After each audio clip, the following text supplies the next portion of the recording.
قاتهن نحلة فإن طبن لكم عن شيء منه نفسا فكلوه هنيئا مريئا ولا تؤتوا السفهاء أموالكم التي جعل الله لكم قياما وارزقوهم فيها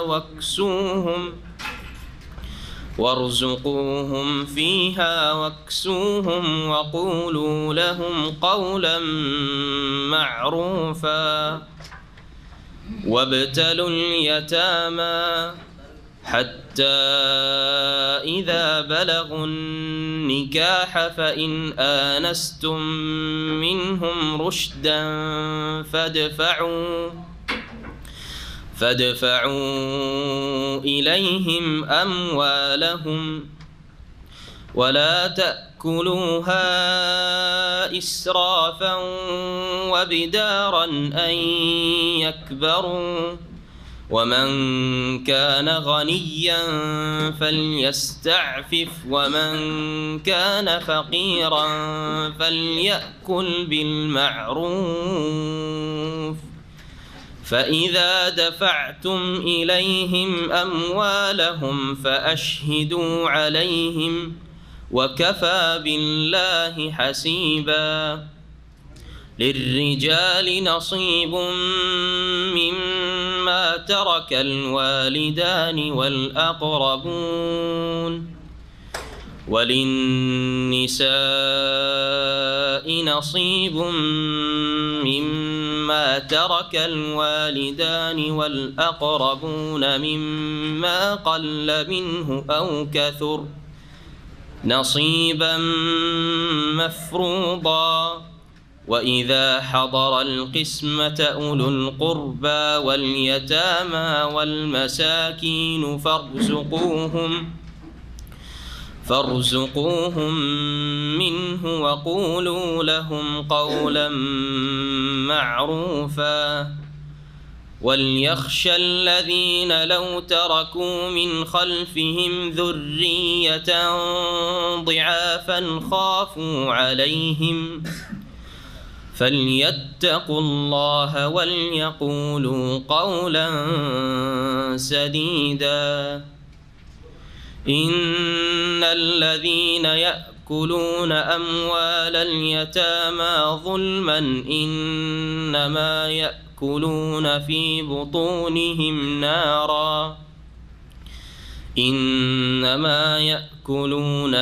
بطونهم نارا وسيصلون سعيرا رحمة الله وبركاته بسم الله الرحمن الرحيم الحمد لله رب العالمين الصلاة والسلام على سيد المرسلين نبينا محمد وعلى آله وصحبه أجمعين أما بعد فأعوذ بالله من الشيطان الرجيم وآتوا النساء صدقاتهن نحلة فإن طبن لكم عن شيء منه نفسا ফাকুলুহু হানিআম মারিআ। আল্লাহ পাক রব্বুল আলামিনের যাবতীয় প্রশংসা যে আল্লাহ পাক রব্বুল আলামিন কোরআনে কারীম নাজিল করেছেন যাতে মানুষের যাবতীয় সমস্যার সমাধান রয়েছে। সালাত এবং সালাম নাজিল হোক মুহাম্মদুর রাসূলুল্লাহ সাল্লাল্লাহু আলাইহি সাল্লামের উপর, যিনি কোরআনে কারীমের সবচাইতে সুন্দর করে ব্যাখ্যা করেছেন এবং এই জন্যই তাকে আল্লাহ পাক রাসূল করে প্রেরণ করেছেন লিতুবাইয়িনা লিন-নাস মা নুযিলা ইলাইহিম, হে নবী যাতে করে তাদের জন্য বিশদভাবে বর্ণনা করো যা তাদের উদ্দেশ্যে নাজিল করা হয়েছে। আমাদের তাফসীর হবে সূরা নিসার আয়াত নম্বর 4 থেকে। কয়েকটি আয়াতের তাফসীর হবে, প্রত্যেকটি আয়াতে বেশ কিছু বিধিবিধান রয়েছে অত্যন্ত গুরুত্বপূর্ণ। এর আগের আয়াতে বিবাহ সম্পর্কে আলোচনা ছিল যে দুটো দুটো করে, তিনটি তিনটি করে, চারটি চারটি করেও বিয়ে করতে পারো, চারের বেশি নয়। আর যদি সুবিচার কায়েম না করতে পারো তাহলে একটি যথেষ্ট। তারপর আল্লাহ রাব্বুল আলামিন নারীদের মহরানার কথা উল্লেখ করছেন। ও আতুন নিসা, নিসা শব্দটি এখানে বারবার করে কোরআনে কারীমের এই সূরা নিসাতে এসেছে। সূরা নিসার নাম হচ্ছে সূরা নিসা, নারীদের সূরা। নিসা মানে হচ্ছে বহু বচন, ইমরাআতুন এক বচন, একজন মহিলা, আর নিসা মানে বহু মহিলা, বহু নারী। তো আল্লাহ রাব্বুল আলামিন এই সূরাতে নারী সংক্রান্ত বিধিবিধান বিস্তারিত আলোচনা করেছেন, উল্লেখ করেছেন। এই জন্য এই সূরার নাম হচ্ছে সূরায়ে নিসা। বিধিবিধান, হুকুম, আহকাম নারীদের এই সূরাতে রয়েছে। আর নিসা শব্দটিও বারবার করে এতে এসছে, যেমন প্রথম আয়াতে এসছে ওয়াবাসসা মিনহুমা রিজালান কাসীরাও ওয়া নিসাআ। তারপরে আল্লাহ রাব্বুল আলামিন বলছেন ফানকিহু মা তাবা লাকুম মিনান নিসা, তৃতীয় আয়াতে। চতুর্থ আয়াতে মহান আল্লাহ বলছেন ওয়া আতুন নিসাআ সাদুকাতিহিন্না নিহলা, তোমরা প্রদান করো। আতু মানে দাও, আতা ইয়াতি মানে আশা, আর আতা ইউতি মানে দেওয়া, প্রদান করা। বাবে ইফআল থেকে যারা আরবি গ্রামার বুঝেন তো বাব পরিবর্তন হলে অর্থের পরিবর্তন হয়ে যায়। ওয়া আতুন নিসাআ, তোমরা নারীদেরকে, স্ত্রীদেরকে প্রদান করো। সাদুকাতিহিন্না নিহলা, তাদের মোহরগুলি, নেহলাতান স্বতঃস্ফূর্তভাবে। সাদকা, সাদকাত বহু বচন, সাদাকের, সাদাক মানে হচ্ছে মোহর। আরবি শব্দ মাহার, মাহারটি হচ্ছে আরবি শব্দ সহজ, যেটা বাংলা তো আমরা বলছি মোহর বলছি এটাকে। আর মোহরকে আরবিতে সাদাকও বলা হয়। হাদিসে সাদাক শব্দটি বহুবার এসছে, ফিকার কিতাবাদিতে সাদাক ব্যবহার করা হয়েছে। সাদাক মোহরকে এই জন্য বলা হয়, সাদাকা ইয়াসদুক মানে সত্য কথা বলা, সাদাকা ইয়াসদুক মানে সত্য কথা বলা। তো যেই ব্যক্তি তার স্ত্রীকে মোহরানা দিল, তার এই স্ত্রীর সাথে দাম্পত্য সম্পর্কের ক্ষেত্রে সততা আছে, সততা আছে। আর যে মোহরানা দিতে চাই না, বাকি রেখে ফাঁকি দিতে চাই, অথবা সেটা আত্মসাৎ করে খেতে চায়, তার অন্তরে সততা নেই। তো মোহরানা প্রদান করা, মোহর দেওয়া মানুষের, পুরুষদের অন্তরের সততা প্রমাণ করে, এই জন্য মোহরকে সাদাক বলা হয়েছে। নেহলাতুন স্বতঃস্ফূর্তভাবে, নেহলাতুনের বিভিন্ন অর্থ মুফাসসিরিনগণ বা তাবেঈনদের থেকে বর্ণিত রয়েছে। নেহলা, নাহলাতুন থেকে, নাহলা কাকে বলা হয়? সূরায়ে নাহল একটি রয়েছে, সূরায়ে নাহল মানে কি? মৌমাছি।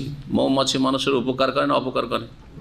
উপকার করে। মাশাআল্লাহ, এত সুন্দর, হ্যাঁ, এত সুন্দর নিয়ামত এই মৌমাছি থেকে আসে, যেটাকে আল্লাহ বলছেন ফিহে শিফাউল লিন্নাস, মানব জাতির জন্য তাতে রোগের আরোগ্য রয়েছে, অনেক উপকারিতা রয়েছে মধুতে। তো নেহলাতুন, নেহলাতুন এই মোহরানাকে বলা হয়েছে। স্ত্রীর উপকার রয়েছে মোহরে, হ্যাঁ, সেটা তার জন্য একটা বড় সম্বল। হ্যাঁ, মানুষের মনোবল মজবুত থাকে, মানুষের কাছে কিছু সম্পদ থাকলে মনোবল মজবুত থাকে, এটা আপনি নিজেও বুঝতে পারছেন। আপনার পকেটে যখন পয়সা নেই মন মরা, জি, আর যদি কিছু পয়সা থাকে তো একটু মনটা শক্তিশালী আছে, মজবুত আছে। তো নারীদেরকে একেবারে খালি হাতে যদি রাখেন, কিছুই না থাকে, তো মন মরা হয়ে থাকবে। ওর কাছে একটা সম্পদ আছে, একটা সম্পদের মালিক হয়ে আছে, মোহরানায় পেয়েছে, যেটার ওপর পুরো তার নেতৃত্ব, কর্তৃত্ব চলছে, সেই ইচ্ছা মতো সেটা প্রয়োজনে খরচ করতে পারে, অথবা সেটা তার ভবিষ্যতে কাজে আসবে, এদিক থেকে মনোবল মজবুত রয়েছে। নেহলাতুনের যে তাফসিরগুলি তাবেঈন থেকে বর্ণিত রয়েছে বা সাহাবায়ে কেরাম থেকে বর্ণিত রয়েছে, তা দুই একটি শোনাই। আব্দুল্লাহ ইবনে আব্বাস রাদিয়াল্লাহু তাআলা আনহু থেকে যেটা বর্ণিত হয়েছে সেটা হচ্ছে আন-নেহলাতু আল মাহর, নেহলা বলা হয়েছে মোহরকে। তো সাদকাতিহিন্না নেহলা, তাগিদের জন্য নারীদেরকে তোমরা মোহরানা দাও। সাদকাতিহিন্না মানেও হচ্ছে মোহর, আর নেহলা মানে হচ্ছে মাহর। আয়েশা রাদিয়াল্লাহু তাআলা আনহা থেকে বর্ণিত রয়েছে যে নেহলাতুন মানে ফরিদা, মানে আবশ্যক। এটা দেওয়া কোনো সুন্নত মুস্তাহাব কাজ না, উত্তম কাজ না, দিলে ভালো, না দিলে নাই দিলে না। নেহলা এই ফরিদা, এটা হচ্ছে ফরজ ওয়াজিব। এবং তার সাথে সাথে কয়েকজন তাবেঈ, কাতাদা ইবনে জুরাইজ, তারা বলেছেন ফরিদাতুন মুসাম্মাহ, সুনির্ধারিত, নির্দিষ্ট পরিমাণে যেটা তোমার উপর ফরজ করা হয়েছে, নির্ধারিত করে যে এত টাকা দেবো, অস্পষ্ট রাখিও না, মোহর দেবো, আরে কত দেবে, আর দেবো, চলবে না, নির্ধারিত করেন যে এত টাকা মোহর দেব, আর যেটা নির্ধারিত করেন সেটা দেবেন। অধিকাংশ আমাদের বাংলাভাষীরা কুসংস্কারের বিয়ে শাদী করে, হ্যাঁ, অনিসলামী বিয়ে শাদী করে, আর চাপের মুখে 5 লাখ 7 লাখ স্বীকার করে নেয়, কিন্তু মনে তাদের দেওয়ার কোনো ইচ্ছা নেই। এই জন্য এই ফতোয়া এত বেশি জিজ্ঞেস করে, প্রতি সপ্তাহে কয়েকবার, এই গত সপ্তাহে কয়েকবার জিজ্ঞেস করছে, আমার মোহর তো মেলা টাকা বেঁধেছে, তো সব টাকাই দিতে হবে? বলছে হ্যাঁ, সবই দিতে হবে। কত টাকা বেঁধেছে? মেলা টাকা, মানে বলছে 1 লাখ হবে। বলছি 1 লাখ মেলা হয়ে গেল? আরে 5,000 রিয়াল। অনেকে এখানে 5,000 রিয়াল কিছু মনেই করেন না, বেতন 1,000, বাইরে থেকে 2-4-5 হাজার ইনকাম করে। 5,000, 1 লাখ টাকা বেশি হইলো? আরে 5-10 লাখ টাকা যদি হইতো তো বলতে তাও বেশি। বেশি আবার কিসের? আপনি সারা জীবনে কোটি কোটি টাকার আপনি ইনকাম করবেন, আর তার থেকে যদি 10 লাখ টাকায় যদি স্ত্রী পায় আপনার কাছে, নগদ দিয়ে দেওয়াটাই হচ্ছে শরীয়ত সম্মত বিধান। আর যদি তাতে রাজি হয়ে যায় ধারের ওপর, তো ধারে কিস্তিতে যেভাবে হোক আপনাকে পরিশোধ করতে হবে। কাটছাঁট করে, হ্যাঁ, তো আমার স্ত্রী তো ক্ষমা করে দিচ্ছে। কার স্ত্রী ক্ষমা করে না? আজকাল এক লোক বলছে আমার স্ত্রী তো আমাকে বলছে না না লাগবে না।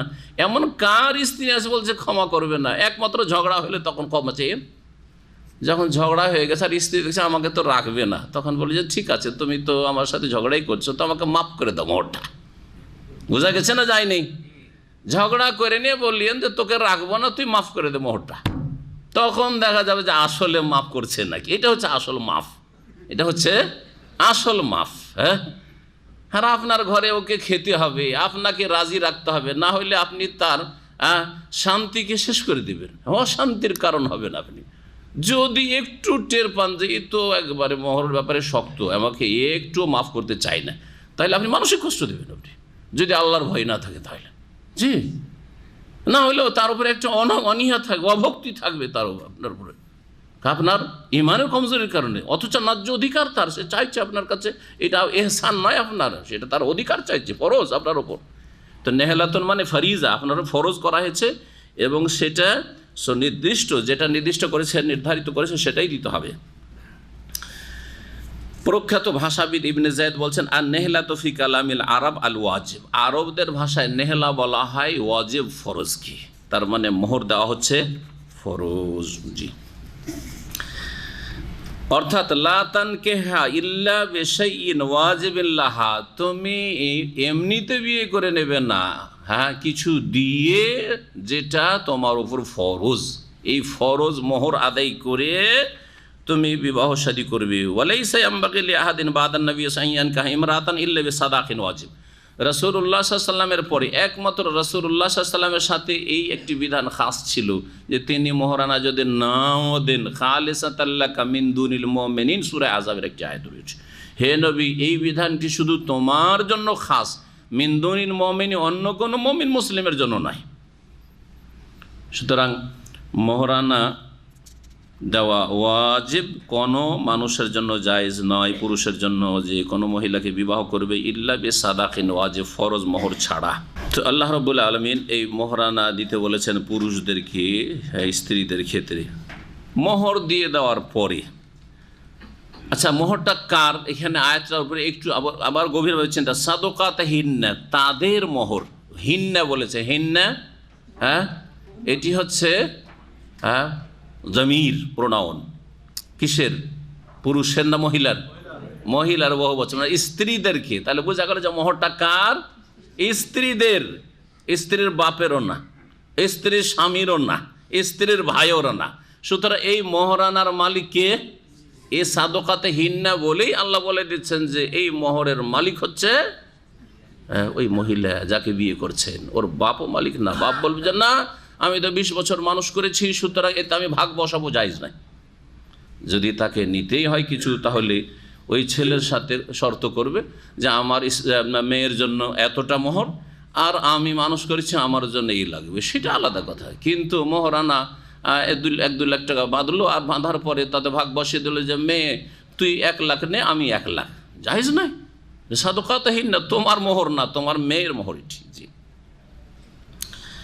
দিয়ে দেওয়ার পরে মেয়েকে দিয়ে দিলেন, হ্যাঁ হ্যাঁ, স্ত্রীকে দিয়ে দিলেন, যাকে বিয়ে করলেন তাকে দিয়ে দিলেন। তারপরে আল্লাহ বলছেন ফাইন তিবনা লাকুম আন শাইইম মিনহু নাফসা, তারপরে স্ত্রীরা যদি, হে স্বামীরা তোমাদের জন্য, অথবা হে মেয়েদের বাপেরা, অভিভাবকরা তোমাদের জন্য স্বতঃস্ফূর্তভাবে, স্বচ্ছন্দের সাথে কোনো অংশ মোহরের, আনসাই মিনহু, মোহরের কোনো একটা অংশ, কিয়দাংশ যদি স্বতঃস্ফূর্তভাবে ছেড়ে দেয় বা দিয়ে দেয় খুশিতে, যে অসুবিধা নাই আব্বা আপনি এত টাকা নিয়ে নেন, বড় ভাই আপনি এত টাকা নিয়ে নেন, আপনি আমার দেখাশোনা করেছেন, অথবা স্বামীকে এসে বললো যে ঠিক আছে তুমি এত টাকা তুমি নিয়ে নাও, তোমাকে দিয়ে দিলাম, যাকে হোক না কেন, এক কথায় সেই টাকাতে সেই মেয়ে যার বিবাহ হইল, মহারানা পেল বিয়েতে,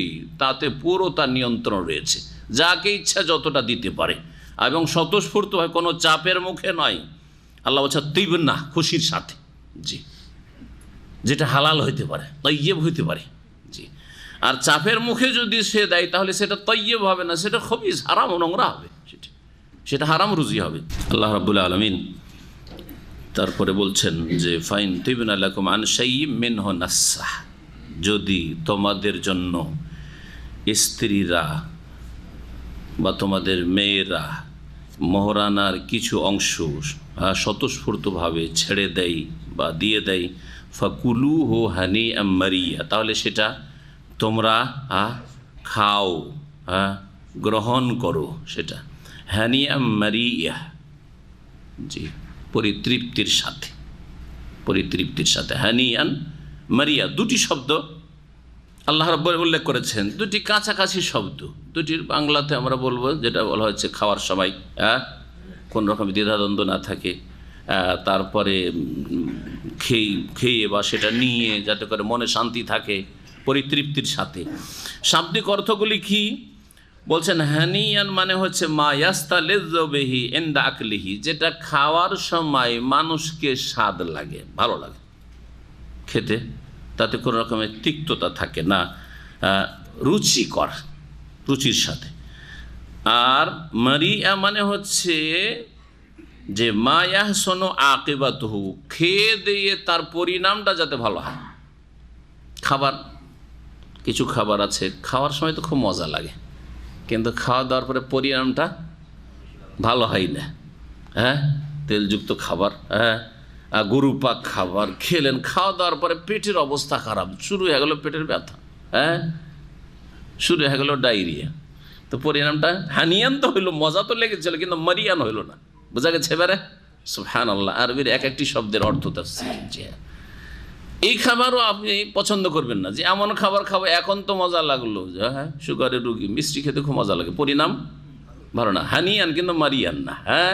প্রেশারের রুগী আর খাসি আর গরু পেয়েছেন, বাংলা ভাষায় তো গরু পেলে তো বলতেই হবে না, গরুর গোস্ত দেখেছি অনেক ভাই, আরে প্রেশার আছে তারপরে এই পরিমাণ গরুর গোস্ত নিয়ে, আশ্চর্য, প্রেশারের রুগী আর গোস্ত খেতে মাশাআল্লাহ, তো হানিয়ান খেতে তো মজা লাগছে কিন্তু মারিয়ান হইল না, সেটার পরিণামটা খারাপ আপনার, কিন্তু দেখা যাচ্ছে প্রেশার বেড়ে চলে যাচ্ছে। জি হ্যাঁ, তো হানি অ্যান্ড মারিয়া দুটোই হইতে হবে খাবারে। জি, আবার কিছু আছে খেতে ভালো লাগলো না কিন্তু পরিণাম ভালো, ঠিক না? শাক সবজি ডাল খেতে তো ভালো লাগছে না, অত হানিয়ান না হইলেও কোনো রকম করে খেলেন, কিন্তু মারিয়ান, শেষ পরিণাম ভালো খাবার। আর যদি দুটোই হয়, এমন খাবার খেলেন যে খেতেও মোটামুটি মজা লাগলো আর পরিণামটাও ভালো, শেষ পরিণামটাও ভালো। তো হালাল রুজি যদি খান, স্ত্রী স্বতঃস্ফূর্তভাবে স্বামীকে মহারানা ফিরিয়ে দিল,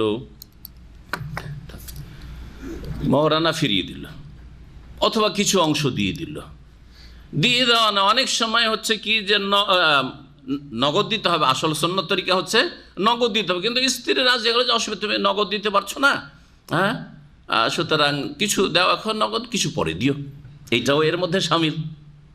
এই আয়াত থেকে ইস্তেমাত এটাও করা যেতে পারে, যখন পুরোপুরি দিয়ে দেওয়া যায়, যদি খুশি হয়ে দিয়ে দেয়, সেটা যে কাউকে দিয়ে দেয় জায়েজ, তার মধ্যে স্বামীকে দিয়ে দেয় তবু জায়েজ, কিছু অংশ ফিরিয়ে দিল, 1 লাখ টাকা 50,000 ফিরিয়ে দিল, জায়েজ।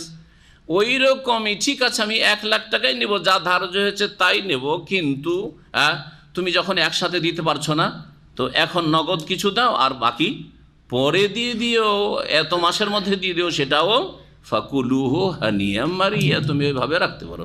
আল্লাহ রাব্বুল আলামিন তারপরে আর একটি গুরুত্বপূর্ণ বিধান উল্লেখ করছেন, ওয়ালা তুতুস সুফাহা আমওয়ালাকুমুল্লাতী জাআলাল্লাহু লাকুম কিয়ামা ওয়ারযুকুহুম ফিহা ওয়াকসুহুম ওয়াকুলু লাহুম কাওলাম মারুফা। এখানে সমাজের, পরিবারের যারা এমন ছেলে মেয়ে যাদের জ্ঞান বুদ্ধি এখনো পূর্ণ হয়নি, কিন্তু তাদের মালিকানায় ধন সম্পদ এসে গেছে, ধন সম্পদ আছে, এই ধন সম্পদে পুরো নিয়ন্ত্রণ তাদের হাতে ছেড়ে দিতে হবে না, নিষিদ্ধ শরীয়তে। সুফাহা তাদেরকে বলা হয়েছে, বহু বচন, তার এক বচন হচ্ছে সাফি। সাফি মানে হচ্ছে নির্বোধ, কম বুদ্ধির মানুষ। কম বুদ্ধির মানুষ, বুদ্ধি কম, এইরকম। এরা কারা হইতে পারে?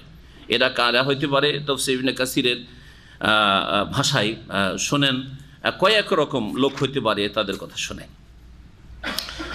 এক নম্বর হচ্ছে নাবালক ছেলেমেয়েরা।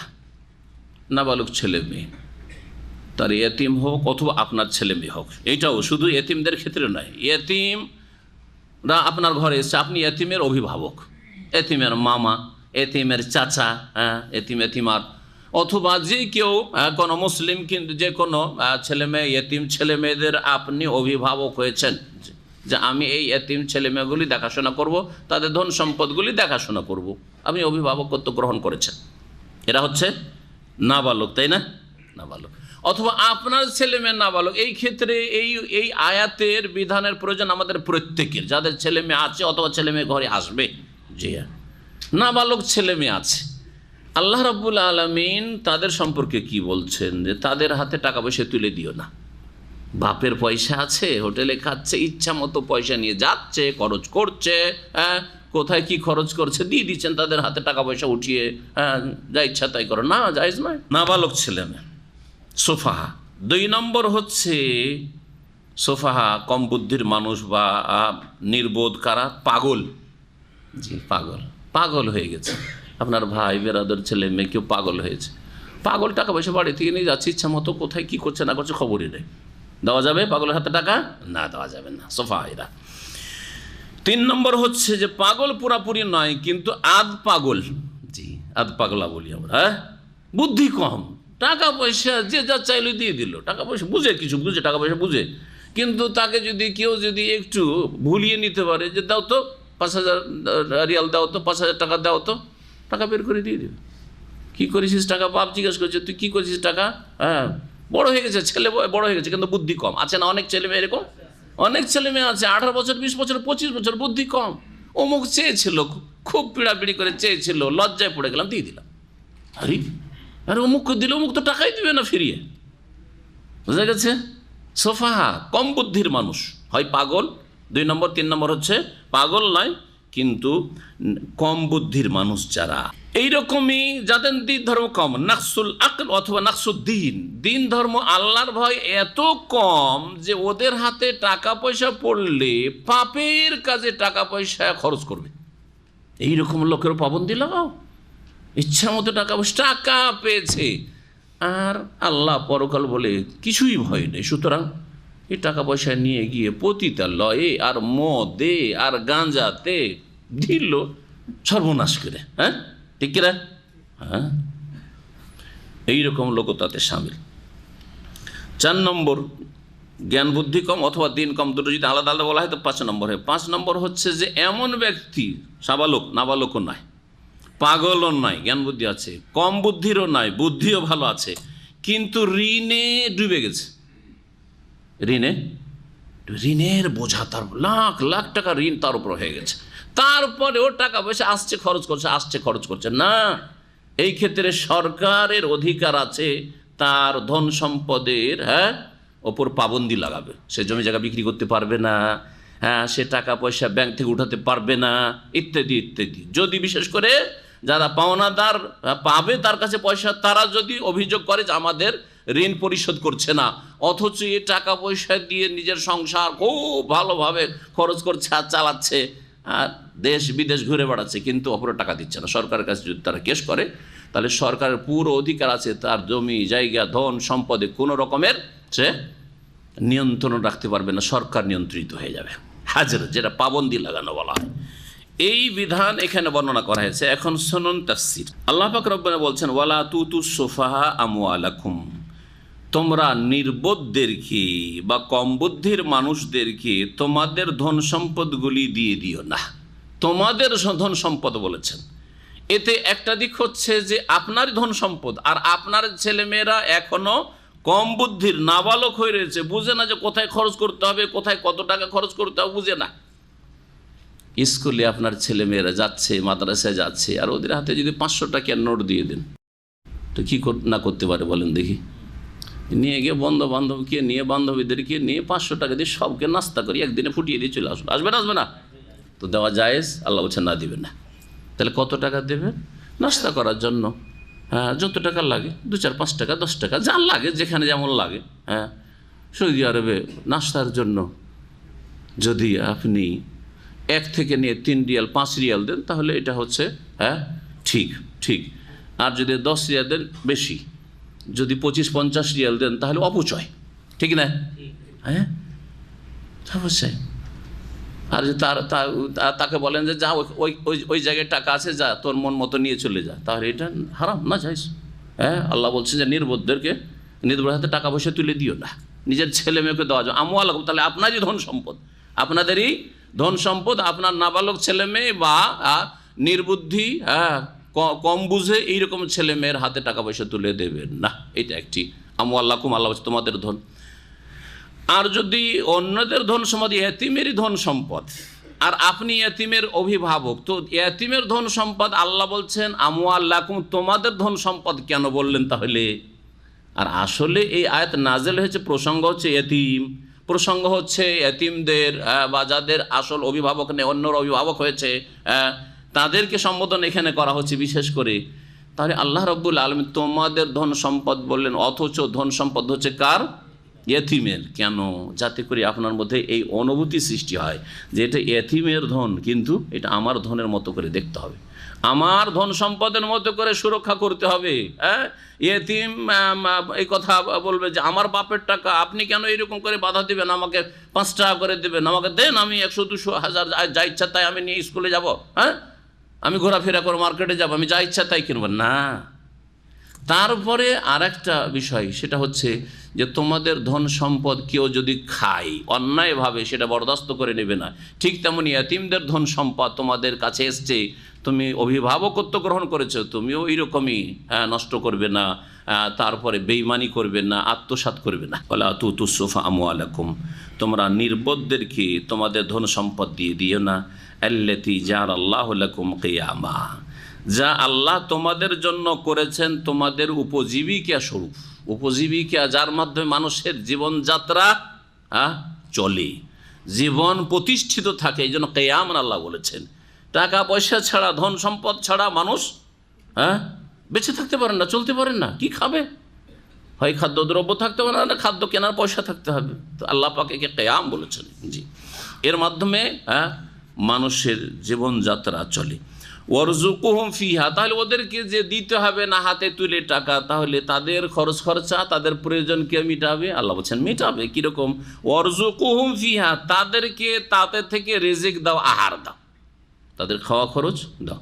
যেমন বললাম, নাস্তাতে লাগবে, বাইরে যাচ্ছে, ঠিক আছে, বাজারে যাচ্ছ, বাজারে গেলে কত টাকা লাগে, হ্যাঁ দাও। কাপড় চোপড় লাগবে, তাদেরকে কিনতে দিয়েন না, তাদের কিনে দেন। ওয়াকসুহুম, এবং তাদেরকে বস্ত্র দান করো। কাপড় কিনে দেন, আপনি কাপড় কিনতে গিয়ে 100 টাকার কাপড় হবে, ও 1000 টাকা খরচ করলো, ঠিক কিনা? তাহলে সেটা তাতে সর্বনাশ করলো সে। টাকা পয়সা এভাবে তাড়াতাড়ি শেষ হয়ে যাবে এতিমের। অথবা আপনার টাকা পয়সার অপচয় হবে, অপব্যয় হবে আপনার এই নাবালক ছেলে মেয়ে বা অবুঝ ছেলে মেয়েদের মাধ্যমে। সুতরাং তাদের হাতে তুলে দিও না। জি, এখানে আমাদের ইসলামিক সেন্টারে বৃহস্পতিবার এক প্রোগ্রাম, আজকে থেকে 5-7 বছর আগে, এক মেয়ে এসছে আমাদের এক ভাইয়ের মেয়ে, বাড়ি থেকে বাপের টাকা জানা থাকে জমক জায়গায় আছে, আর বাপ মাও ওইরকমই 500 রিয়াল নিয়ে চলে এসছে, 500 রিয়ালের নোট নিয়ে চলে এসছে। নিয়ে আসার পরে সিটি ফ্লোরে ঢুকেছে। ঢুকার পরে 2-1টা আর মেয়ের, আর অন্যদের মেয়েরা আসে, ওদেরকে সাথে করে নিয়ে গেছে। নিয়ে যাওয়ার পরে কয়েকশো টাকার বাজার করে নিয়েছে, সবকে দিয়ে থুয়ে, কিছু টাকা ফিরিয়ে নিয়ে এসছে, 100-150 টাকা ফিরিয়ে নিয়ে এসছে। বলেন আল্লাহ পাক রব্বুল আলামিন মানুষের সমস্ত রকমের সমাধান, যত সমস্যা হতে পারে, শুধু নামাজের কথা, শুধু ইমানের কথা, শুধু আকীদার কথা কোরআন কারীমে নেই। জি, কত সর্বনাশ করলো এই মেয়েটি, তারপরে জানি না সে ফিরে গিয়ে আবার ফিরিয়ে পেলো কি বেরোনো, আল্লাহ পাক ভালো জানে। এইরকম অনেকের হচ্ছে, ছেলে মেয়েদেরকে ছেড়ে দিয়েছে যে তোরা যেভাবে ইচ্ছা, আমার পয়সার অভাব নাই, তোরা যেইভাবে ইচ্ছা খরচ কর, পড়ে দিলে হইলো। এটা মূর্খ বাপ। অনেকে বলে এইরকম ভাবে যে বেশি পয়সা দিলে মনে হয় ছেলে মেয়ে পড়ে দেবে বেশি ভালো। সে না বলে যে পয়সা যা ইচ্ছা লাগে নিয়ে যা, পড়ে দে। এদের ছেলেমেয়েরা কখনো লেখাপড়া করে না। লিমিটেড, সীমিত তাদের খরচদের, যা লাগে, কি লাগবে, কি কেনলো, এসব খোঁজ খবর রাখেন, বা আমি নিজে কিনে দেবো, কি লাগবে বলো। তাহলে ওদের ছেলেমেয়েরা মানুষ হয়েছে। আল্লাহ রাব্বুল আলামিন তারপরে বলছেন যে ওয়ারযুকহুম ফিহা ওয়াকসুহুম, তাদেরকে খেতে দাও, তাদের বস্ত্র দাও, ওয়াকুলু লাহুম কাওলাম মারুফা, এবং তাদের সাথে মিষ্টি কথা বলো, তাদের সাথে ভালো কথা বলো। তোমার ছেলে মেয়ে আরও বেশি তলব করছে, ভালোভাবে জবাব দাও। ছেলে মেয়ে ছাড়া এতিম, বিশেষ করে তার বাপের টাকা পয়সা, সুতরাং আপনার কাছে চাইতে পারে যে আরও দেন, আমাদের কম দিচ্ছেন কেন। তখন বলবেন না যে না, এক পয়সা দেবো না, এরকম খারাপ ভাষা বলবেন না, মিষ্টি কথা।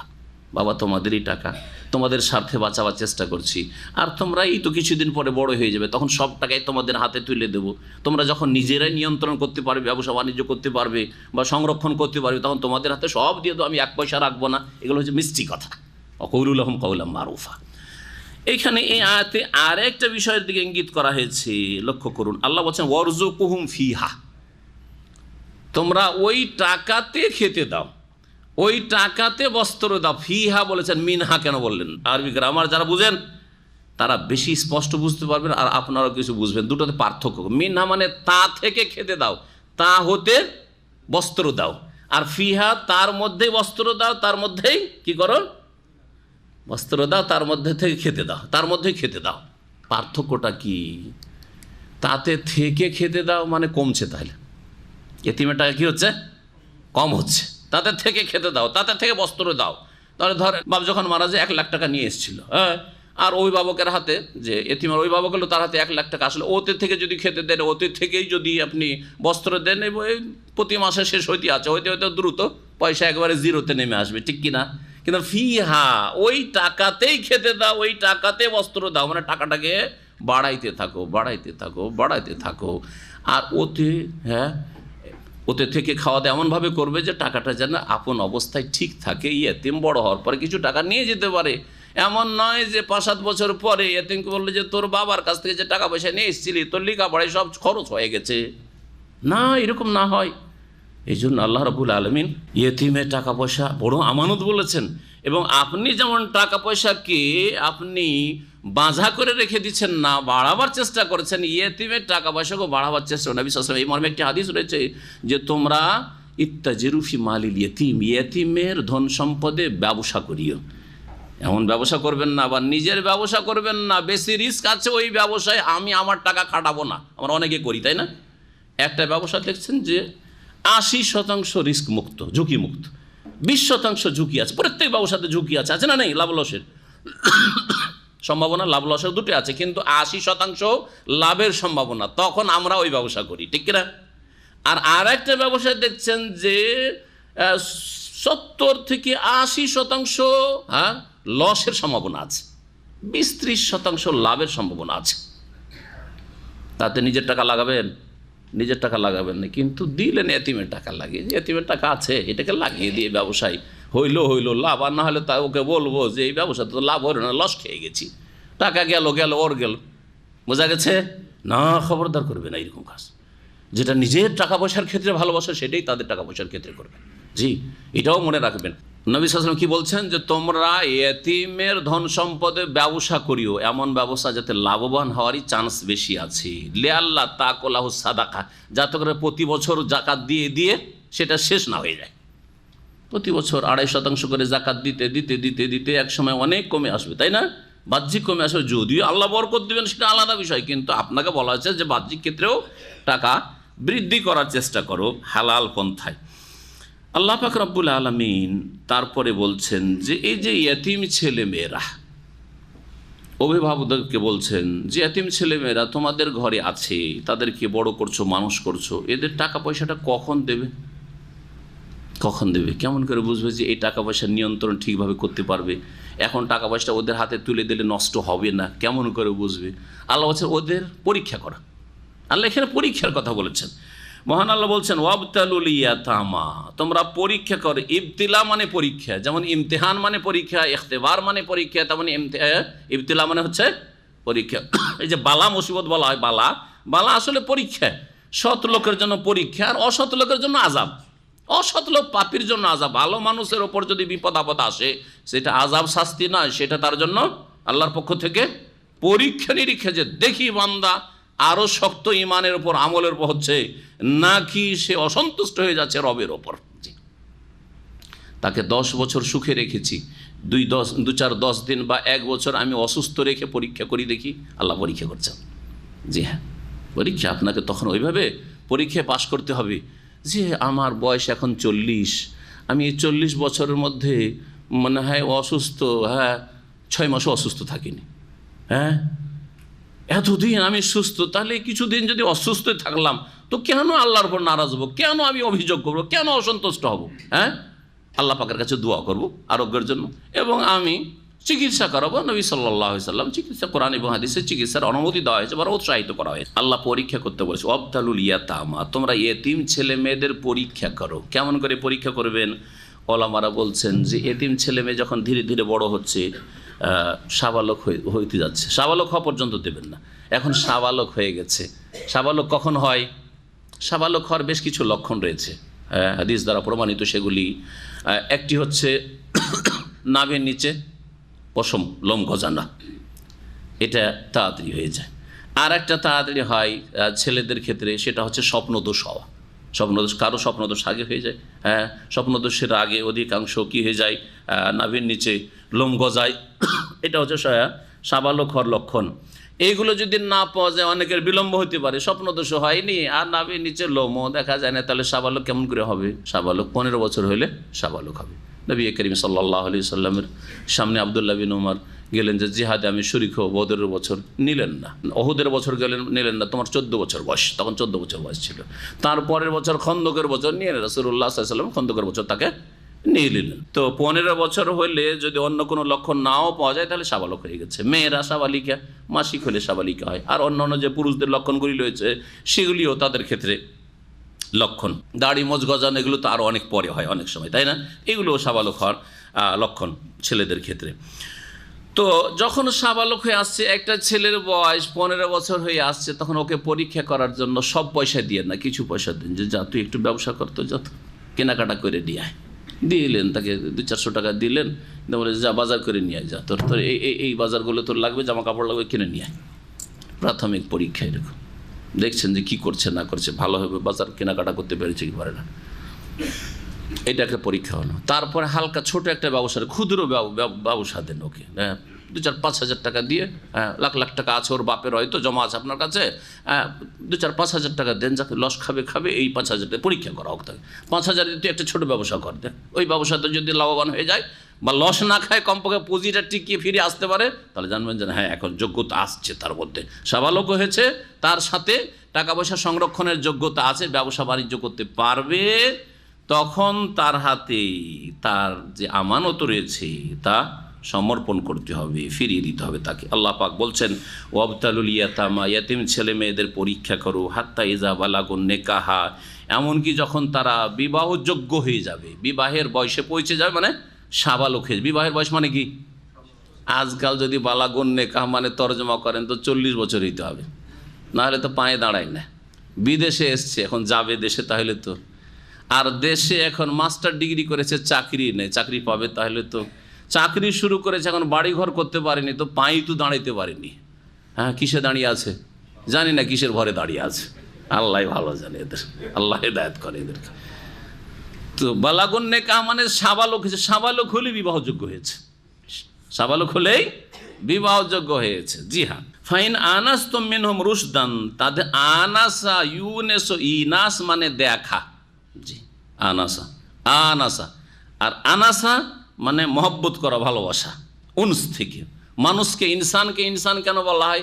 মানুষ মানুষকে ভালোবাসতে চায়, মানুষ মানুষের পাশে ঘনিয়ে আসতে চায়। আমরা অনেকের সাথে আছি, এই জন্য অল্প কিছু লোকের সাথে দেখা সাক্ষাৎ কথা বললে আর বেশি কথা বলতে চাই না, তাই না? মরুভূমিতে 1-2 জন লোক যারা আছে তাদেরকে হঠাৎ করে যদি আপনাকে পায়, দৌড়িয়ে ছুটে আসবে, দেখি ওর সাথে একটু কথা বলি। কত যে আগ্রহী কথা বলতে তারা থাকে।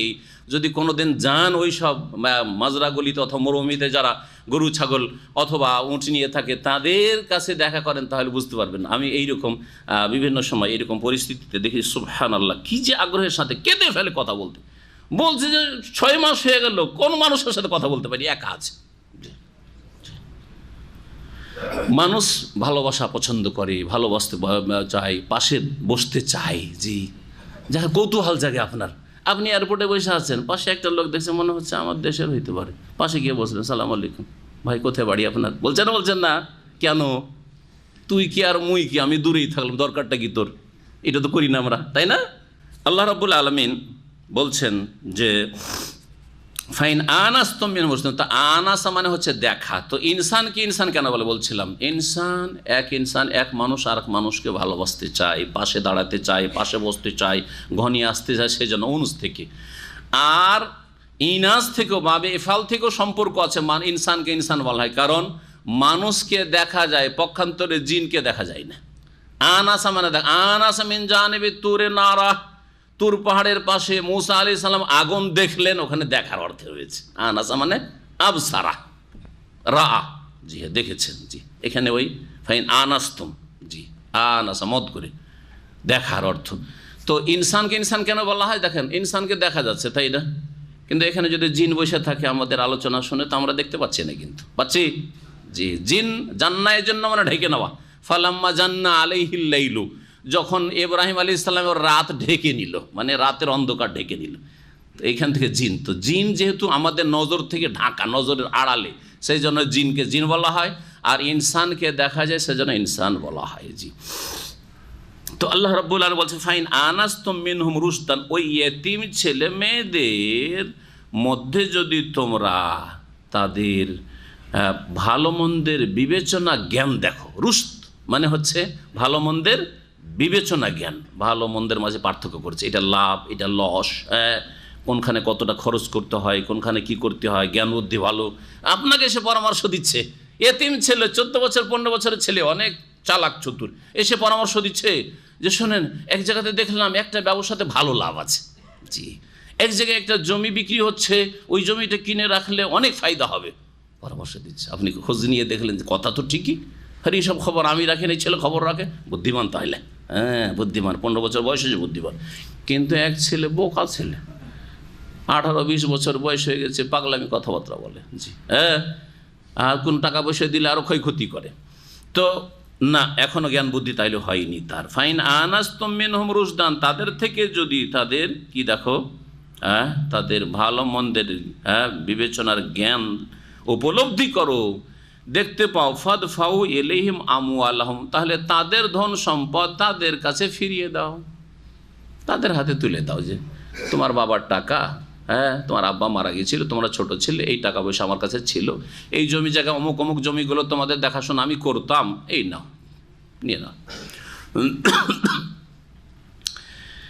ওয়ালা তাকুলুহা ইসরাফা ওয়া বিদারা আন ইয়াকবারু, আর তোমরা ইয়েতিমদের ধন সম্পদ ভক্ষণ করিও না, আত্মসাৎ করিও না, ইসরাফান তাড়াহুড়া করে, ওয়া বিদারান ইসরাফান অপচয় করে, ওয়া বিদারান আর তাড়াহুড়া করে।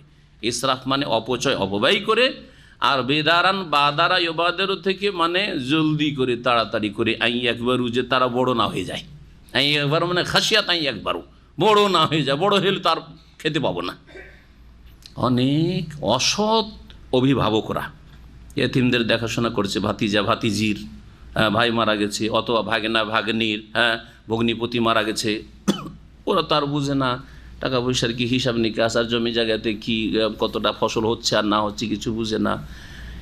এই অসৎ অভিভাবক করলো কি, দেখলো যে এই ছেলেগুলো বড় হয়ে যাচ্ছে, মেয়েটাও বড় হয়ে যায়, বিয়ে শাদি দিয়ে দিলেও তো সব নিয়ে নিবে, জামের সাথে কথাবার্তা বলে চালাক হয়ে যাবে তোরা এরা, আর ছেলেটা বড় হয়ে গেলে তো সব দিয়ে দিতে হবে। তো এক কাজ করি, তাড়াতাড়ি করে খরচ বেশি দেখায়, বেশি খরচ দেখায়, ইসরাফান, এত খরচ হয়েছে, এত খরচ হয়েছে, এত খরচ হয়েছে, হ্যাঁ এইরকম করিও না। অথবা তার ওপরে খরচ বেশি বেশি করে, খরচ বেশি বেশি না বেশি বেশি তার ওপরে খরচ করিও না প্রয়োজনের বেশি। আর তুমিও বেঈমানি আত্মসাৎ করিও না। বিল হইল 100, দেখাইলাম 150 200, এটি ইসরাফ। অবিধারান, আর তাড়াহুড়া করা, সেটা হচ্ছে যে চলে যাবে আর 2 বছর থাকবে আর তারপরে বড় হয়ে যাবে, চলে যাবে, সুতরাং তার আগে আমি কিছু খেয়ে নিই, এইরকম কাজ করবে না। কবিরা গুনাহ, এগুলি আসছে, এর কঠোর শাস্তির কথা আখিরাতে রয়েছে। ওমান কানা গানিয়ান ফালিয়াস্তাফিফ, তাহলে ইয়েতিমদের ধন সম্পদ খাওয়া যাবে না, এটাই হচ্ছে শরীয়তের আসল বিধান। কবিরা গুনাহ, যেই ব্যক্তি ইয়েতিমের ধন সম্পদ ভক্ষণ করলো অবৈধভাবে, সে জাহান্নামের আগুন গ্রাস করল। ওমান কানা গানিয়ান ফালিয়াস্তাফিফ, আল্লাহ বলছেন যে সচ্ছল হবে, যে অভিভাবক সচ্ছল, ফালিয়াস্তাফিফ, সে যেন ইয়েতিমদের ধন সম্পদ থেকে বেঁচে থাকে, খাবে না। ওমান কানা ফাকিরান, আর কেউ যদি দরিদ্র অভাবী হয়, হ্যাঁ অভিভাবক যে ইয়েতিমের দেখাশোনা করছেন, নিজে গরিব মানুষ, অভাবী মানুষ, ফালিয়াকুল বিল মারুফ, তাহলে সদ্ব্যবহারের সাথে খাবে, সদ্ব্যবহারের সাথে, ভালো আচরণের সাথে খাবে। এর মানে কি? এর মানে যে ও কাজকর্ম করবে না, ইয়েতিমের ধন সম্পদ খাবে এমনি এমনি না, কখনো না, এর অর্থ না। এর অর্থ হচ্ছে দুটো, ভালো করে শুনে রাখেন। ফালিয়াকুল বিল মারুফের একটা হচ্ছে যে ইয়েতিমের ধন সম্পদটা কাজে লাগাতে গিয়ে যে পরিশ্রম দিতে হচ্ছে, তার পারিশ্রমিক নিয়ে নেবে। আমি অন্যের টাকা পয়সা নিয়ে যদি ব্যবসা বিজনেস করতাম, বা তাতে যদি মেহনত করতাম, বা অন্যের জমি যদি চাষাবাদ করতাম, তো কতটা করে নিতাম? চাষিরা চাষ করে না, অন্যের জমি আদি করে, তো ওখানে যতটা নেই ফসল অথবা টাকা পয়সা, পারিশ্রমিক, বেতন, অন্যের বাড়িতে যদি চাকরি করতেন, অনেক কৃষাণ আমাদের দেশে আছে, অন্যের বাড়িতে চাকরি করলে যত টাকা বেতন নিত, পারিশ্রমিক নিত, ওই পারিশ্রমিকটা ইয়েতিমের ধন সম্পদে মেহনত পরিশ্রম করার কারণে ফালিয়াকুল বিল মারুফ, সদ্ব্যবহারের সাথে। সচরাচর সেই সমাজে একজন চাকরি করলে একজন কর্মচারী কত টাকা নেই, বা একজনের পারিশ্রমিক সাধারণ দৈনিক কত টাকা হয় মেহনত পরিশ্রম করলে, এইভাবে খাবে। এটা একটা খাওয়া, তাহলে পরিশ্রমের বিনিময়ে খাবে, 1।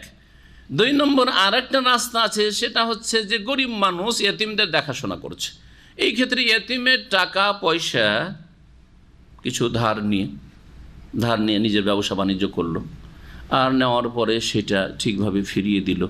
এই রকম যদি করে তো ওলামারা বলেছেন জায়েজ আছে, কিন্তু সেই ছেলেদের যদি তাদের হুঁশ জ্ঞান থাকে, অনুমতি থাকতে হবে, অনুমতি, হুঁশ জ্ঞানওয়ালা ছেলে হইতে হবে এবং তাদের অনুমতি থাকতে হবে। যেমন আমরা ধার নিয়ে কাজকর্ম করি না অন্যের, তাই না? আপনি আমার টাকা পয়সা ধার নিয়ে আপনি নিজের হয়তো ব্যবসা বাণিজ্য চালাচ্ছেন, এরকম অনেকে করছেন। ঠিক তেমনই এতিম ছেলে হয়তো 12 14 বছর 15 বছর হয়ে গেছে, বুঝছে টাকা পয়সার ভালো মন্দ, খানিকটা বুঝছে, পুরোপুরি না হইলেও।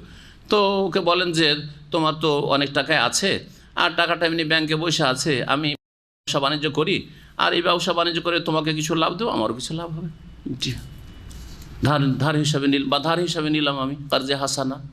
তো এইরকম ফালিয়াকুল বিল মারুফ। কিন্তু বসে বসে ইয়েতিমের হোটেলে খাবে, ইয়েতিমের টাকা ভেঙে খাবে, এটাই আয়াতের তাফসীর নয়। ফাইদা দাফাতুম ইলাইহিম আমওয়ালাহুম, অতঃপর যখন তাদের ধন সম্পদ তাদের হাতে সমর্পণ করবে, ইয়েতিম ছেলেমেয়েরা সাবালক হয়ে গেল, সাবালিকা হলো, তাদের হাতে টাকা পয়সা তুলে দিলে, দিয়ে দিলে, জমিটা দিয়ে দিলে, বা কোনো মাল সামান ছিল তাও দিয়ে দিলে, তখন প্রমাণ রাখতে হবে। ফাআশহিদু আলাইহিম, এর ওপর সাক্ষী রাখিও। এই যে দিয়ে দিলে তাদেরকে, এর ওপর কী করিও? 2 জন সাক্ষী রাখবে, কমপক্ষে সাক্ষী রাখবে, যাতে করে কালকে গ্রামবাসী না বলে যে এতিমের টাকা পয়সা বেইমানি করে খেয়ে রেখেছে, দেয়নি অমক, বা ওই ছেলেগুলি অসৎ হয়ে যেতে পারে, এতিমগুলো সাবালক হওয়ার পরে বলতে পারে যে আমাদের দেখাশোনা করেছে, টাকা পয়সা দেয়নি আমাদেরকে, বলতে পারে না, সাক্ষী রেখে দিতে হবে। আল্লাহ পাক সাক্ষী রাখতে বলেছেন। ওয়াকাফা বিল্লাহি হাসিবা, এবং আল্লাহ হিসাব নেওয়ার জন্য যথেষ্ট। এতিমেরও হিসাব নেওয়ার জন্য যদি মিথ্যা কথা বলে টাকা পরিশোধ করার পরে, যাতে বলতে না পারছে না, তো সাক্ষী। কিন্তু আসল জুলম হয়ে থাকে সাধারণত অভিভাবকের পক্ষ থেকে, এতিমের দেখাশোনা যারা করে তাদের পক্ষ থেকে। তাদেরকে জেনে রাখা উচিত যে এই নাবালক ছেলেমেয়েরা তোমার খোঁজ খবর রাখতে পারলো না, তুমি টাকা পয়সা আমানতের সাথে রাখলে না, খেয়ানত করলে, বেঈমানি করলে, ওয়াকাফা বিল্লাহি হাসিবা, আল্লাহ তোমাদের হিসাব নেওয়ার জন্য যথেষ্ট রয়েছেন। এতিম ছেলে হিসাব নিতে পারবে না, এতিম মেয়ে হিসাব নিতে পারবে না, আর গ্রামবাসীও হিসাব নিয়ে কিছু করতে পারবে না বা নিতে যাবে না, তাদের গরজ বাকি, কিন্তু আল্লাহ তোমাদের হিসাব নেবেন। সুতরাং এতিমদের সাথে খারাপ আচরণ করবে না, আল্লাহ পাক রব্বুল আলামিন বলছেন। মহান আল্লাহ তারপরে বলছেন লিররিজালি নাসিবুম মিম্মা তারাকাল ওয়ালিদানি ওয়াল আকরাবুন ওয়ালিন্নিসাই নাসিবুম মিম্মা তারাকাল ওয়ালিদানি ওয়াল আকরাবুন মিম্মা কাল্লা মিনহু আও কাসুরা নাসিবাম মাফরুদা। আয়াত নম্বর 7-এ বিশেষ একটি বিধান উল্লেখ করা হয়েছে ধন সম্পদের ভাগ বন্টনের ক্ষেত্রে। জাহিলিয়াতের জামানায় মক্কার লোকেরা বা আরব মুশরিকরা মক্কার লোকদেরকে ফলো করতো, কারণ তারা পবিত্র স্থানে বসবাস করতো আর কাবা ঘরের মতো অলি ছিল, তাদের দিকে তাকিয়ে থাকতো। তাদের যা ধর্মকর্ম আশেপাশে চারিদিকের আরবদের ধর্মকর্ম মোটামুটি। জি, তো আরব মুশরিকেরা তাদের যে একটি জুলম অত্যাচার ছিল পারিবারিক বা সামাজিক, সেটা হচ্ছে যে তারা নাবালক ছেলে মেয়েদেরকে ধন সম্পদে ভাগ দিত না। নাবালক ছেলে মেয়েরা আছে আর বাপ মারা গেছে, ভাগ দিত, বা ভাই বেরাদর মারা গেছে, ভাগ দিত না। এই রকমের নারীদেরকে জমি জায়গায় ধন সম্পদে ভাগ দিত না, টাকা পয়সা ভাগ দিত না। কেন? তাদের যুক্তি ছিল যে এই নাবালককে দিয়ে লাভটা কি, এই নারীদেরকে দিয়ে লাভ কি? লাভ কিসের? কারণ গোত্রীয় শাসন ছিল, কোনো রাষ্ট্রীয় শাসন ছিল না। গোত্রীয় শাসনের ক্ষেত্রে কিসের দরকার? লাঠির দরকার। কে বেশি মারামারি করতে পারে? মারামারি কে করতে পারবে? নারীরা করতে পারবে না, আর শিশুরা নাবালকরা করতে পারবে না। সুতরাং সাবালক হইতে হবে। সাবালক যারা লড়াই করতে পারবে, মারামারি করতে পারবে, যারা প্রোটেকশন না করতে পারবে বংশের পক্ষ থেকে, তাদেরকে ধন সম্পদে ভাগ দেবো। এদেরকে ভাগ দিয়ে লাভ কি? দিত না। এটা হচ্ছে প্রসিদ্ধ তফসির। আর কেউ একটা আরও এর সাথে সংযোজন করে, সেটা হচ্ছে তারা বৃদ্ধদেরকে দিতে, বাপ মা বুড়ো হয়ে গেছে, এদেরকে আবার দিয়ে লাভটা কি? কয়দিন পর তো মরে যাবে। তো বুড়া বাপ মাকেও ধন সম্পদে ভাগ দিত না, এরকম করত। আল্লাহ রাব্বুল আলামিন সব এই কুসংস্কার দূর করলেন, সুবিচার কায়েম করলেন, অবিচার দূর করে জুলম দূর করলেন। যে বৃদ্ধ হয়ে গেল বাপ মায়ের হক রয়েছে, আর নাবালক ছেলে মেয়ে থাকলেও তাদের হক রয়েছে, নারীদেরও ধন সম্পদে জমি জায়গাতে হক রয়েছে, মিরাসে অধিকার রয়েছে। আল্লাহ পাক এই বিষয়টি এখানে বর্ণনা করছেন। লিররিজালি নাসিবুম মিম্মা তারাকাল ওয়ালিদানি ওয়াল আকরাবুন, পুরুষদের জন্য অংশ রয়েছে। নসিব মানে হচ্ছে অংশ। আমরা বাংলায় কিন্তু এই শব্দটা বলি না ভাই, আমার নসিবটা খুব ভালো। একটা লোক দুর্ঘটনায় বেঁচে গেছে, নসিব খুব ভালো আপনার, বলছি না নসিব শব্দ আরবি। লিররিজালি নসিবুন, পুরুষদের জন্য অংশ রয়েছে, মিম্মা তারাকাল ওয়ালিদান, ওই সব ধন সম্পদে যা বাপ মা ছেড়ে যাবে, ওয়াল আকরাবুন, আত্মীয় স্বজনরা, নিকট আত্মীয়রা ছেড়ে যাবে, পুরুষদের জন্য রয়েছে। আল্লাহ বলছেন তোমরা পুরুষদেরকে যে দাও ওটাও আছে। আর একটা শুনো, যেটা দাও না তোমরা, ওয়ালিন্নিসাই নাসিবুন, আর নারীদেরও অধিকার রয়েছে, নসিবুন অংশ রয়েছে, মিম্মা ওই সব ধন সম্পদ থেকে যা মাতা পিতারা ছেড়ে যাবে, ওয়াল আকরাবুন, আর নিকট আত্মীয়রা ছেড়ে যাবে, মিম্মা কাল্লা মিনহু আও কাসুর, সেটা কম হোক আর বেশি হোক। কারণ অনেক সময় আমাদের সমাজে, মুসলিম সমাজে আজকের যুগে রয়েছে, চোখের সামনে এগুলি অহরহ আমরা দেখছি আমাদের দেশে, জমি জায়গা কম, সেজন্য বলছে যে ছেলেকে দিয়ে, আবার অল্প জমি 5 বিঘা 2 বিঘা জমি, তারপর মেয়েদেরকে আবার কি দিতে যাব? আর ভিটে মাটিটা শুধু আছে একজন লোকের, ছেলেও আছে মেয়েও আছে। সাধারণত আমাদের দেশে 1999 নাই, 1 লাখে যদি বলেন, 1 লাখে মাত্র একজন সুবিচারকারী পাবেন, তো বাড়াবাড়ি কোনো কথা হবে না। বড়ই তিক্ত অভিজ্ঞতা। আর এই জুলম করে দুনিয়া থেকে মারা যাচ্ছে, কখনো জান্নাত পাবে না, নামাজ রোজা আর সহি আকীদা দিয়ে ভালো করে শুনে রাখে। এত জুলম অত্যাচার করে, জমি জায়গা কম, ভিটে মাটি শুধু, সুতরাং কি করলো? মেয়েদেরকে বঞ্চিত করলো। তোর আর কি নিবি? এমনি তো তোর ভাইরা তো 1 বিয়ে করে পাই না, আগে থেকে দিল বঞ্চিত করে, আগে থেকে ছেলেদেরকে লিখে দিয়ে দিল, কম থাকলে বেশি থাকলেও করছে। আমি এমনও লোক চিনি 60 বিঘা জমি, অল্প স্বল্প না, তারপরেও মেয়েদেরকে দেবে না, সেই জন্য ছেলেদেরকে আগেই লিখে দিয়ে দিয়েছে, যাতে করে আদালতের আশ্রয় নিয়ে তারা ভাগ না বসিয়ে দিতে পারে। 15 বিঘা 20 বিঘা করে আগে লিখে দিয়েছে। শেষখানে এদিক সেদিক ওই ছড়িয়ে ছিটিয়ে আছে, 5 বিঘা আছে। এখন ওখানে যদি ভাগ বসাতে যায়, দেখছে ওখানে কোনো সেখানে চাষাবাদও করতে পারবে না, তখন রেট ধরবেও ভাইদের ইচ্ছা মতো। 50,000 করে বিঘা চলছে, একটু কম করে বললাম, তখন তাহলে 20,000 টাকা করে নিবি, না হয় যা। জি, জুলমের শেষ নেই মেয়েদের ওপর, বোনদের ওপর। সুবহানাল্লাহ। তো আল্লাহ রাব্বুল বলছেন মিম্মা কাল্লা মিনহু, আরে অল্প ভিটে মাটি আছে ওখানেও মেয়েদের হক আছে, ওখানেও বোনদের হক আছে। আও কাসরা, বেশি আছে, অনেক সময় বেশিতে লোভ হয়ে যায়। কোটি কোটি টাকার সম্পদ, হ্যাঁ, ঢাকা শহরের সম্পদ, রাজধানীর সম্পদ, এইসব যদি মেয়েদেরকে দিয়ে দিই, বোনদেরকে দিয়ে দিই, তাহলে তো আমাদের অনেক টাকা চলে গেল। না, তাও চলবে না, দিতে হবে। কোটি কোটি টাকা শুধু তোমার হক, হ্যাঁ, তোমার বাবা আর ওর বাবা না, মেয়ের বাবা নয়। হ্যাঁ, মিম্মা কাল্লা মিনহু আও কাসুর, সেটা কম হোক আর বেশি হোক, নাসিবাম মাফরুজা। আর এটা তোমাদের খেয়াল খুশি ছেড়ে দেওয়া হয়নি যে একটু হাত তোলা দিয়ে দাও, বরং নাসিবাম মাফরুজা, এমন অংশ যেটা সুনির্ধারিত রয়েছে, আল্লাহর পক্ষ থেকে ফরজ করা আছে। মাফরুজা মানে মুকাদ্দারা, আল্লাহ সুনির্দিষ্ট করেছেন, সুনির্ধারিত করেছেন, পরিমাণ একবারে আল্লাহ নির্ধারিত করে দিয়েছেন যে এতটা দিতে হবে। ছেলেকে, হ্যাঁ, ছেলে মেয়ে দুই রকম আছে, তাহলে 3 টাকা আছে, একটা ছেলে একটা মেয়ে। কি করবেন?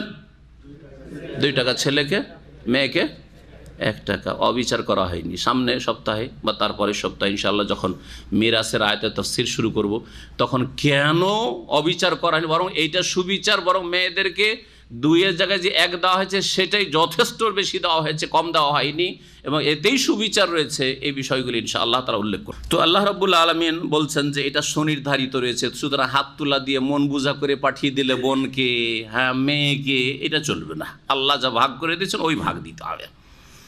ওয়াইদা হাজার আল কিসমাতা উলুল কুরবা, আর যখন ভাগ বন্টনে উপস্থিত থাকবে আত্মীয় স্বজনরা, ওয়ালিয়াতামা, ইয়াতিম ছেলে মেয়েরা, ওয়াল মাসাকিন, আর দরিদ্ররা, ফারজুকুহুম মিনহু, তাতে থেকে তাদেরকে কিছু খেতে দিও। ওয়াকুলু লাহুম কওলাম মারুফা, এবং তাদেরকে মিষ্টি কথা বলিও, একটু ভালো কথা বলিও। এখানে আর একটি গুরুত্বপূর্ণ বিধান বলা হয়েছে, যেটা মানুষের সাথে সমবেদনা জ্ঞাপন করা, হ্যাঁ, মানুষকে সান্ত্বনা দেওয়া, সান্ত্বনামূলক বিধান। কেমন সান্ত্বনামূলক বিধান? ভালো করে শোনেন। আত্মীয় স্বজন 2 রকম, আত্মীয় স্বজন 2 রকম শরীয়তের দৃষ্টিতে। এই ক্ষেত্রে যেটা বর্ণনা করতে যাচ্ছি, এক শ্রেণীর আত্মীয় স্বজন হচ্ছে যারা ধন সম্পদে ভাগ পাবে, আর এক শ্রেণীর আত্মীয় স্বজন আছে যারা ধন সম্পদে ভাগ পাচ্ছে না। কাছের আত্মীয় আছে, সেজন্য দূরের আত্মীয়রা ধন সম্পদে কি পাচ্ছে না? ভাগ পাচ্ছে না। জি হ্যাঁ, এইরকম আছে। কিন্তু যারা ভাগ পাচ্ছে না তারা অভাবী, তারা হয়তো এতিম, হ্যাঁ, মিসকিন। জি হ্যাঁ, তারা আত্মীয়, তারাও আত্মীয়, তাদের সাথেও রক্তের সম্পর্ক আছে, বংশীয় সম্পর্ক আছে, তারা কিছুই পেল না। আর আপনারা জমি জায়গা ভাগ নিয়ে চলে গেলেন, ধন সম্পদ টাকা পয়সার ভাগ নিয়ে চলে গেলেন, ভাগ বন্টন করছেন, আর ওইখানে তাকিয়ে তাকিয়ে ফ্যাল করে বেচারা দেখছে, খালি হাতে ফিরে যেতে হইলো। যে ওরা ভাগ টাক সব জমি যাওয়া ভাগ করলো, টাকা পয়সা ভাগ করলো, তাদের স্বর্ণ ছিল, চাঁদি ছিল, সব ভাগ করলো, আর ওরা খালি হাতে ফিরে আসলো। ভালো লাগছে? এই জন্য একটা সান্ত্বনামূলক বিধান আছে। এই বিধানটি মুহকাম, মানে কিয়ামত পর্যন্ত কোরআনের বিধান অটল রয়েছে, এটা হচ্ছে সঠিক মত। তবে একটি দুর্বল মত হচ্ছে যে এই বিধানটি আগের হুকুম ছিল, আগের বিধান ছিল যখন ভাগ বন্টনের মিরাসের আয়াতগুলি নাজেল হলো, আয়াত নম্বর 11 থেকে যে আয়াতগুলি আসছে, তখন এই আয়াতকে মানসুখ রহিত করা হয়েছে, কিন্তু মতটি দুর্বল। তাহলে কি বললাম? যে এই আয়াতের বিধান বলবৎ রয়েছে কিয়ামত পর্যন্ত কোরআনে কারীমে। সেটা হচ্ছে এইভাবে যে জমি জায়গা আপনারা ভাগ করছেন, যে যা পেলো ভাগ করে দিলেন, টাকা পয়সা, মায়ের অলংকার আছে, ভাগ টাগ করলেন, ভাই বোন ভাগ টাগ করলেন, কিন্তু তার মধ্যে কিছু আত্মীয়রা আছে ওখানে দেখছে, সে কাছেরই আত্মীয়, কিন্তু ওরা ভাগ পাচ্ছে না, ভাগ পাচ্ছে না, যে কোনো কারণে হোক, বিভিন্ন কারণে ভাগ পাচ্ছে না। ওরা খালি হাতে চলে গেল, না এটা ভালো লাগছে না, মনে কষ্ট হবে, এক মনে কষ্ট হবে, 2 নম্বর মনে হিংসা হবে যে তোরা এত টাকা করে নিয়ে গেলি, আমরা কিছুই দিলি না, আমরা কিছুই পেলাম না, আক্ষেপ হবে। জি হ্যাঁ, এইসব যেন না হয় সেজন্য তাদেরকে কিছু দাও। এ দেওয়ার ক্ষেত্রে যারা ভাগ পাচ্ছে তাদেরকে বলে নিতে হবে, রাজি করে নিতে হবে যে দেখো আলহামদুলিল্লাহ আমরা তো পাচ্ছি, ভাগ যা পাই আমরা পাচ্ছি, আর এরা কিছু পাচ্ছে না, সুতরাং এদেরকে আমরা কিছু দিয়ে দিই। হ্যাঁ, দিয়ে দেওয়ার পরে তখন আমরা ভাগ করি। আল্লাহ পাক বলছেন ওয়াইজা হাজার আল কিসমাতা, যখন ভাগ বন্টনের সময় উপস্থিত হবে উলুল কুরবা, আত্মীয় স্বজনরা, ওয়াল ইয়াতামা, ইয়াতিম, অনাথরা, ওয়াল মাসাকিন, এবং দরিদ্ররা, আর ওরা ভাগ পাচ্ছে না হয়তো, ফারজুকুহুম মিনহু, তাতে থেকে তাদেরকে কিছু খেতে দাও, ওয়াকুলু লাহুম কওলাম মারুফা, এবং তাদের সাথে ভালো কথা বলিও।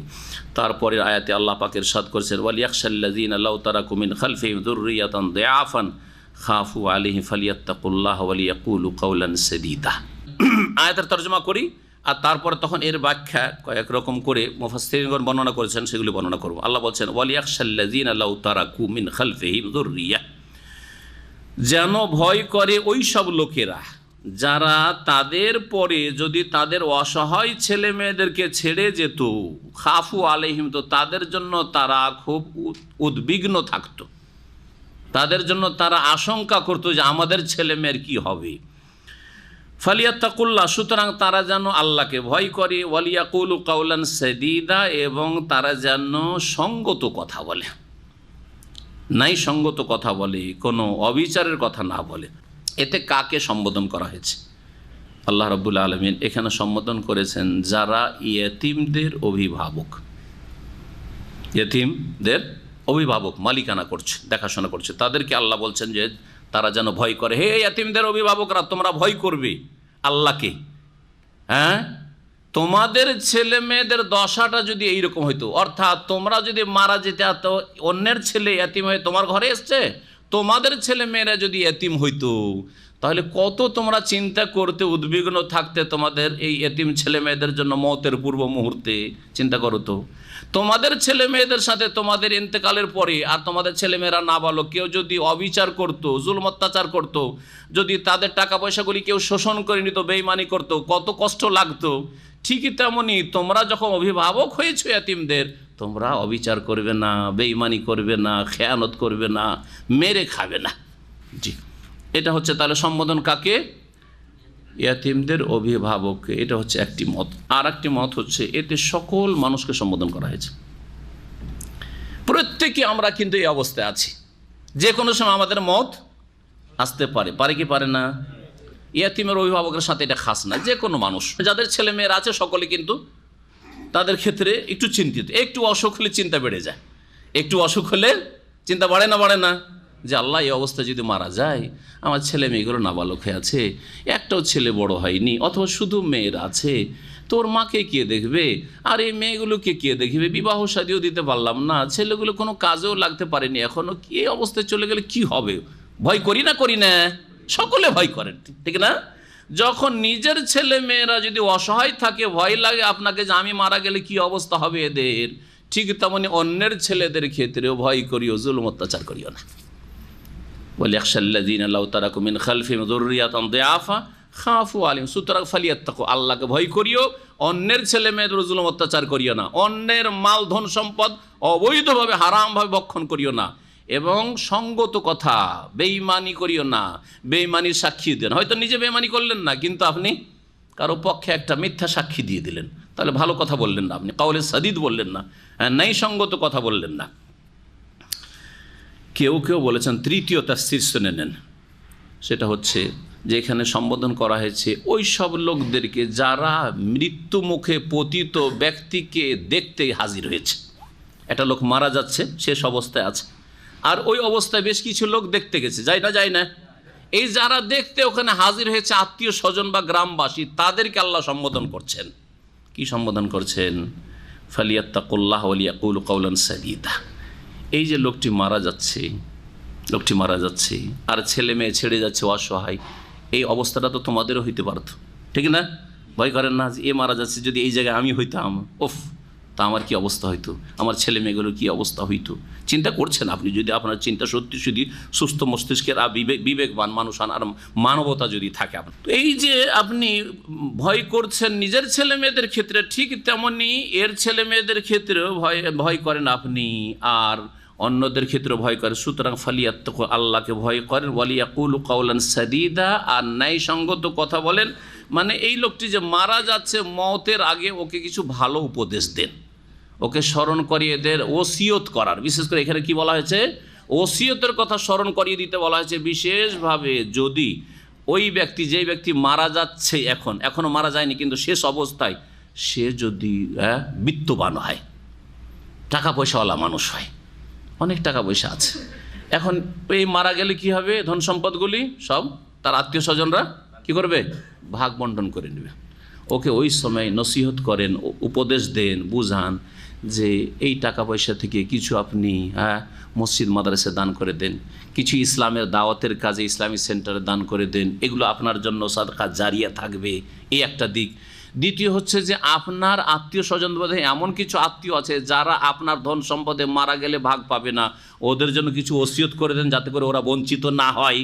বিশেষ করে আমাদের সমাজে দাদা বেঁচে আছে, নাতির দাদা বেঁচে আছে, আর ওই যে ছেলে ছোট ছোট ছোট ছেলে তার বাপ মারা গেছে। বুঝতে পারলেন মশলাটা?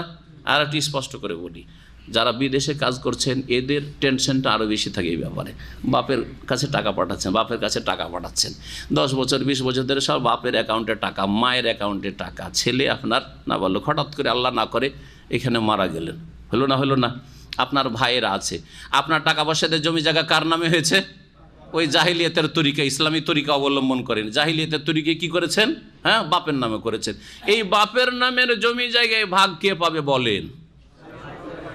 আপনার ভাইয়েরা পাবে, কারণ আপনার বাপের ছেলে ওরা। আর আপনার ছেলেটা আপনার বাপের কি হইল? নাতি।